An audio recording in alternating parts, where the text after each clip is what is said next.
এখন রুটি বানাচ্ছে আমাদের সেই বিখ্যাত বেয়াই, যার বাড়ি নাটোরের বনলতা সেন। কি সুন্দর গোল গোল রুটি বানাচ্ছে দেখো। এই রুটি যে খাবে সেই ফিদা। মালয়েশিয়া আইসো ভাই, মালয়েশিয়া আইসো, দেখো কি দুঃখ কষ্ট পরিবেশ। নিজে রান্না খাও, নিজে রুটি বানা খাও, রুটি বানা যদি না খাও পেটে গামছা বাঁধলে লোক শুয়ে থাকবে, তাতে উপায় নাই। হ্যাঁ দেখো দেখো রুটি বানাতে পারি না, রুটি শখ বানাচ্ছি।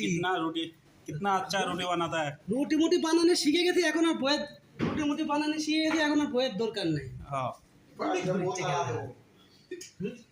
মিনিট খালি হলে কেটে দিই। বাজ্যে সব বউ থাকবে তারা দেবো, এখন তো রান্না বান্না শিখেই গেছি। चलते चलते মিনিট খালি করে